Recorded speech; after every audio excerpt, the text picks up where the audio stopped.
Well, hi folks, and welcome to this episode of Art Tips with John. I am your host, John Morris, the painter of memories, and welcome to the show that teaches you not only how to build your artistic talent, but also how to build your very own artistic business. Welcome to today's show.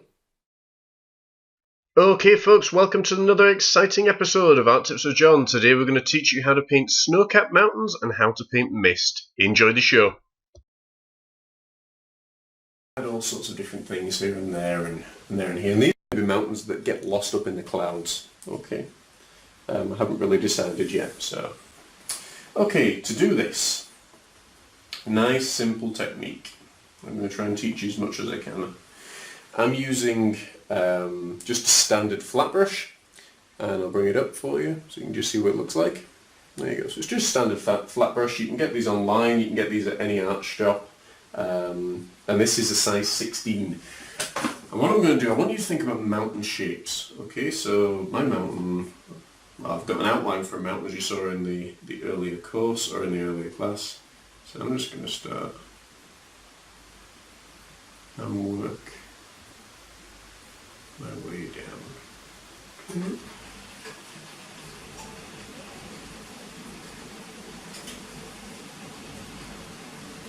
And that's the wonderful thing with art, is that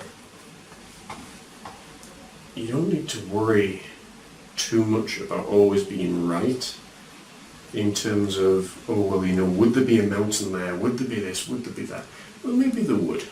You know, there's certain parts of the world that you can go to where there are going to be mountains in the water. You know, Scotland is a prime example of it. I had someone a couple of weeks ago saying that to me, that, oh, that mountain wouldn't be there, that mountain wouldn't be there. And I said, well, do you know which area of the world it's from?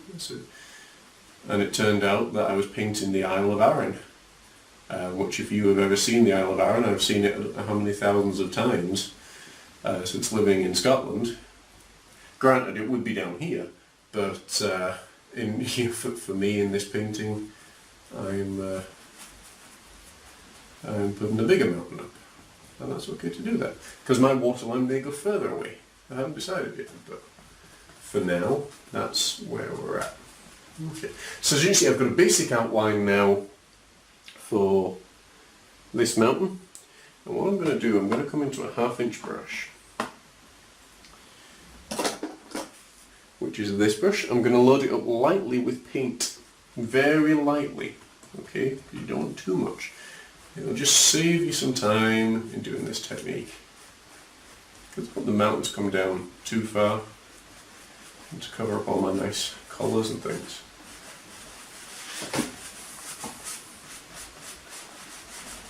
Maybe I'm painting Skull Island, which if you've ever seen Peter Jackson's King Kong,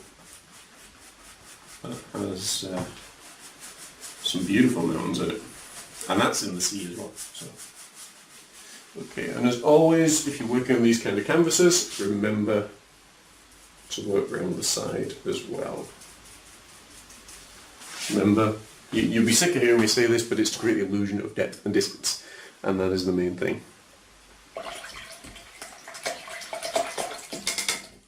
Okay. Make sure that brush is as dry as it can be. I'm just going to blend some of these things out here.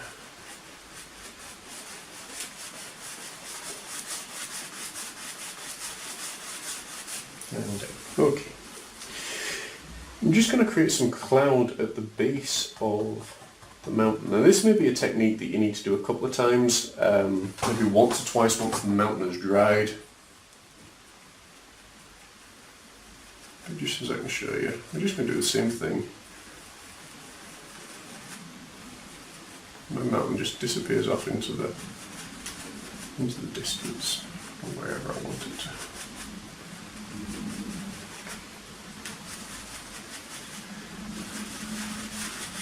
We'll just put out some basic outlines here. Okay, of where I want my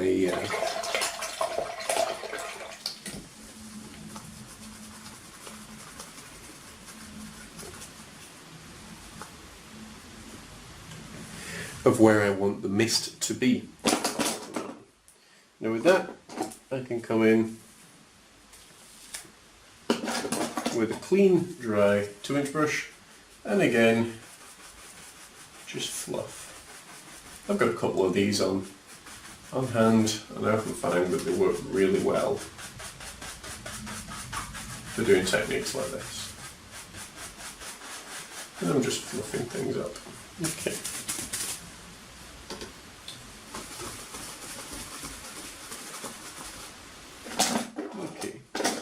I'm going to be really creative here. I think I'm going to put some snow on the mountains as well. Why not? I'm going to take the palette knife, and again with very little pressure. If you saw in our mountain course, it will give you a better indication how to do this a little bit better.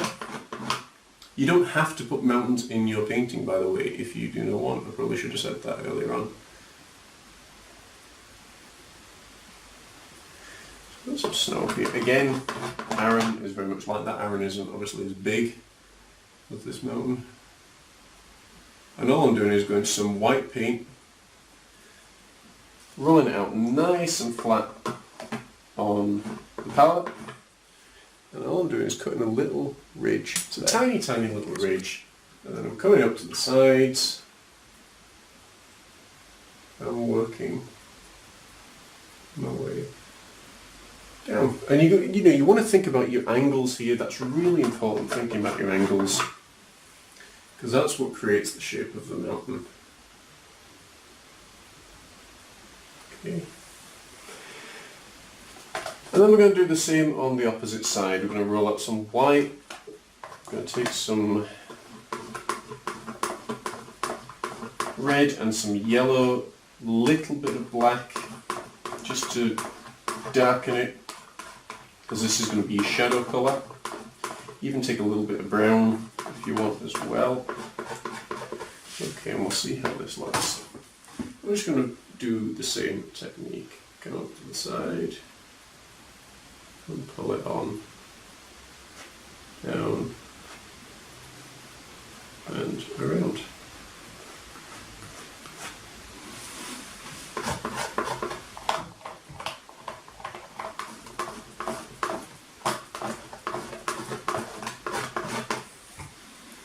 And we can come back in later on and add detailed.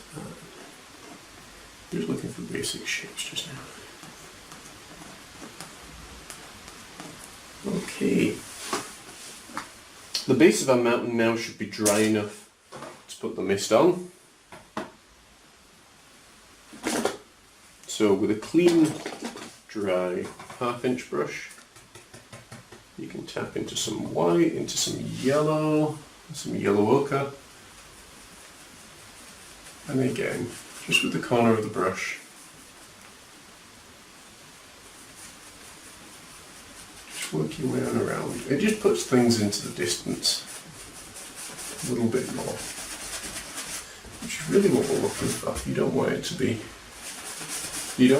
be too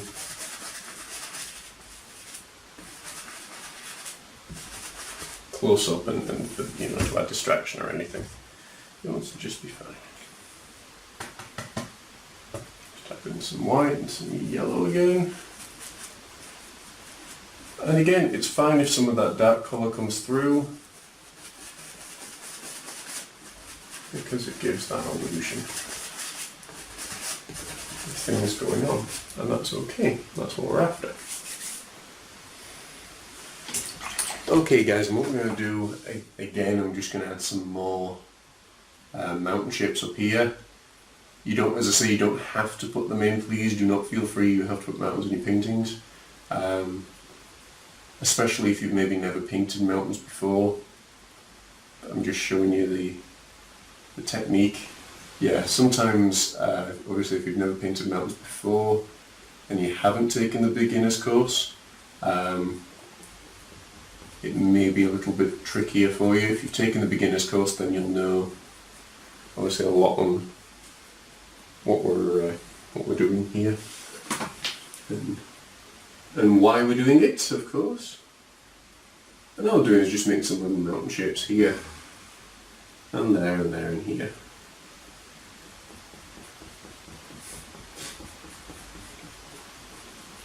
Okay. I'm just using up the black paint that's on my brush. Paint can be expensive, so it's important not to waste it.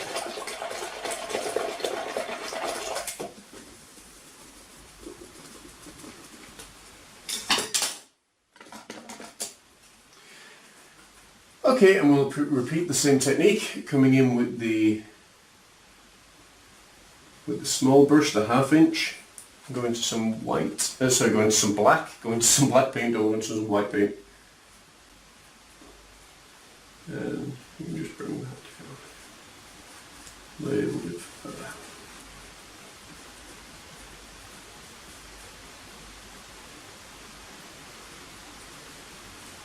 And in doing this technique, it's helping you to think about your shapes of your mountains as to how you want them to flow.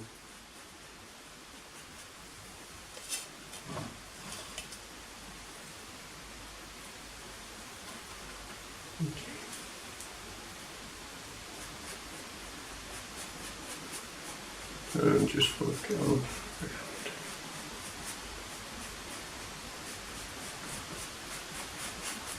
That's it, all you need to do is just say, think about your shapes.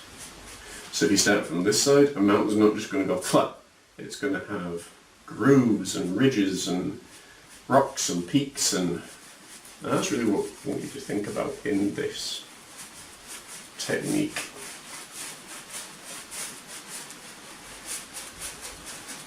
And some people call these floating mountains. If you put your mist in the right place and work it in the right area, you'll have no problem at all, creating the illusion of distance, which is what we're wanting. Okay. Now we can just come in and do the exact same thing. Maybe the very Narnian mountains, I don't know yet. You can tell your own story with the painting that you do. Okay, and again we're going to some white paint, lay it down flat on the palette knife and scrape a little ridge. You can see that shadowed area, that's a little ridge of the paint. Come up here and work our way down and around. And you really want the paint to break. You try to keep the paint fairly dry. It might be harder working with acrylic because it's a naturally wet paint anyway. But that's really what we're wanting. And it's no pressure here at all. As you can see where I'm holding the palette knife, I'm holding it at the side. I've not got my finger on there. Hold and work your way down. And you can play around with colour as well. Yeah. Different techniques and different styles, different mountain shapes.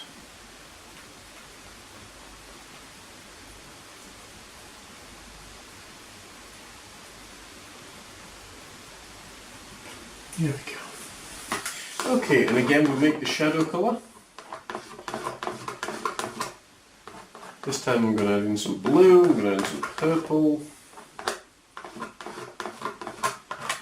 a little bit of black, red, a lot of your dark colours, and I'm going to come into some yellow ochre as well. Let's see what that makes. And some brown. Okay. So we've got quite a nice colour combination on here. From the top and work down and around. And I'm putting this on now so as it gives the effect of snow in the shadow, or more importantly the rocks in the shadow, and then when that's dry I'm going to come back in and add a shadow colour of snow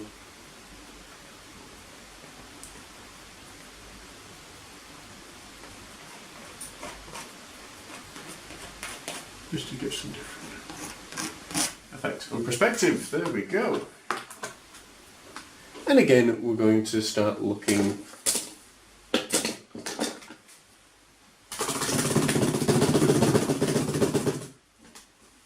And again, we're going to add some mist at the bottom of the mountain. So we come into some white paint and we tap on the palette. Okay, and all we're doing is just making some circle shapes which will just help blend this out into the distance.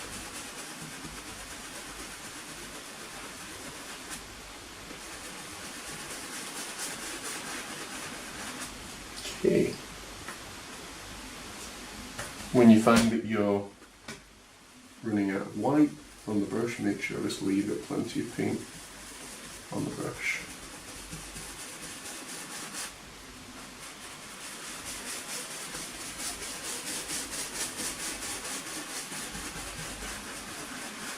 There we go. And you just want to create a nice, lovely misted effect, which we're doing here. And then you can, again, just base of your mist and just fluff. Fluff upwards, there we go.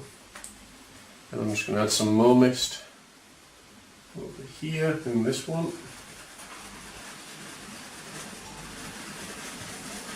Sometimes you just see things in paintings and all of a sudden you get a wild hair. And you just want to paint it in, and there we go. And you see me go way back in the distance, wherever you want it to go, it's entirely up to you. Guys, I hope you're enjoying this class. If there's anything that you want to ask me, as always, please fire away. Questions, thoughts, comments, all those kind of things. We keep the classes short and sweet, so we're not giving you too much on and too much to think about and too much to focus on. And hopefully you can practice the technique over and over again without feeling overwhelmed. Okay, it's all part of your course package and all your fees and everything like that. So guys, in this class, what you've learnt so far, in class 1, you learn how to do the sky, how to do water close up and water at a distance, and you learn how to put the base of the beach together. In this class, we've learned how to bring water close to us, we've learned how to put some waves together, how to add some clouds, how to add mountains, and how to add snowfall on those mountains as well.